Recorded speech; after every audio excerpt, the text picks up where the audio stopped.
So, ayan, may induction cooker kami, tapos may cabinet. O, diba?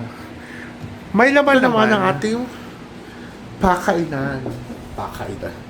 Ang ating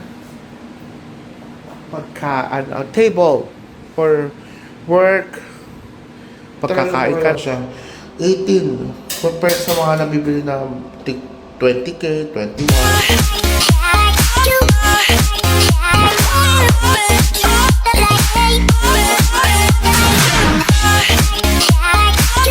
Hi guys! Welcome back sa aking channel! So for this video is I'm a quick story lang. So ito ay nabili namin before. So 3 years ago, I was working in Makati. So nag-work ako dati sa Manila as a call center sa Cubao. So, una sa Gilmore, then sa Cubao. Then tumagal ako ng mga 1 year and something. Then after nun, parang napag-isip si mama na gusto niya ng rent to own. So di ko alam na akala niya dito na rin ako for good sa Manila. Pagkatapos na din, sabi ko, mama, madaming rent to own. Ba't hindi na lang natin Airbnb, etc. So yun, nakabilis kami. Medyo, di naman na-scam. Kasi ang price niya is 1.6M. Yun lang. Tapos yung pagdating namin doon, kaya siya naging 7M. So 31 point something square meter to. So yun, itutur ko kayo sa aking condo.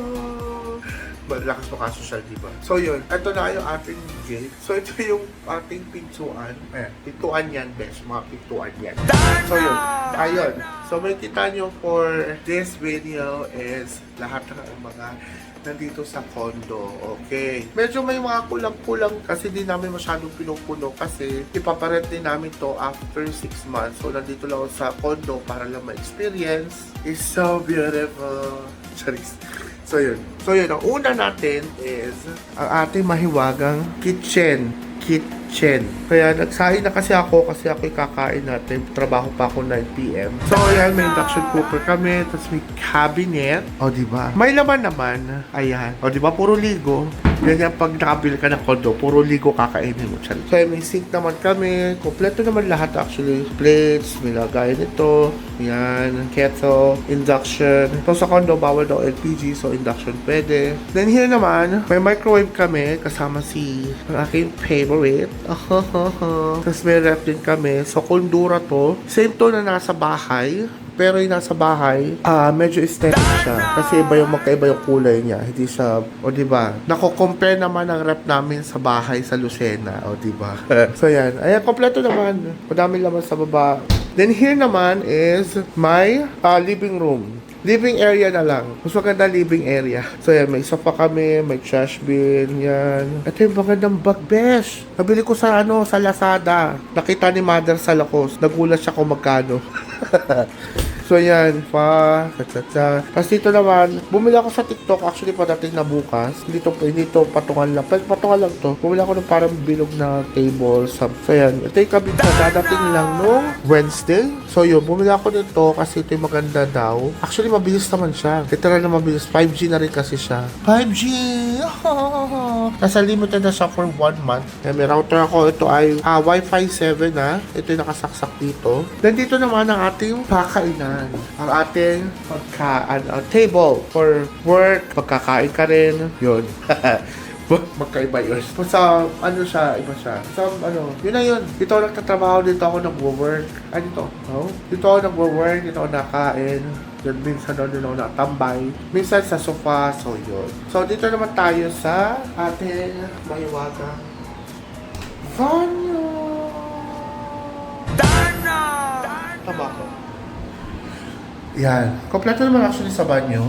Yan, may shower na. Kakakabit lang yan noong January. Kasi, di pala, before December pa. Kasi nag-stay na kami dito noong December. December 23. Dito na kami nag-Pasko.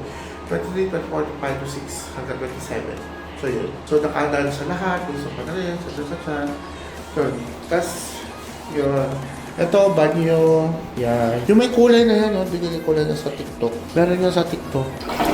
Ay, wala na. Oh my God. Yan, may trash bin, may timba, as usual, pabango. Yan.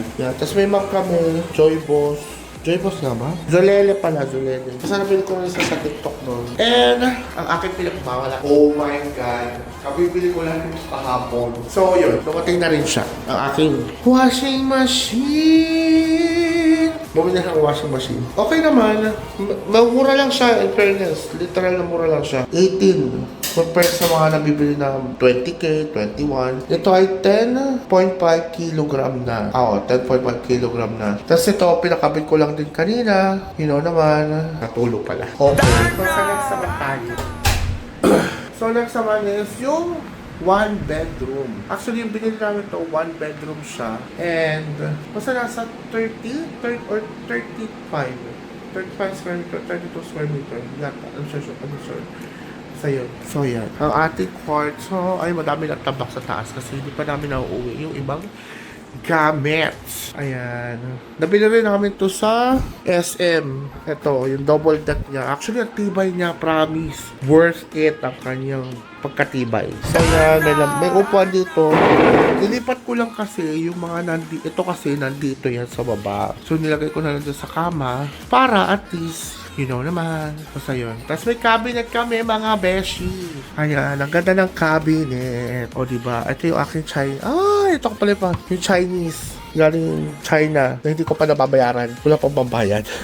So, yan. May cabinet kami. Yan. Nandito pa kayo malagay ko ng sapatos. Oh. Patating pala bukas yung lagay ng sapatos. Yan, birthday stock mga besh. Kabibili ko lang rin ito kahapon. So, deserve ko. Kasi may bago trabaho. Ayun lang naman.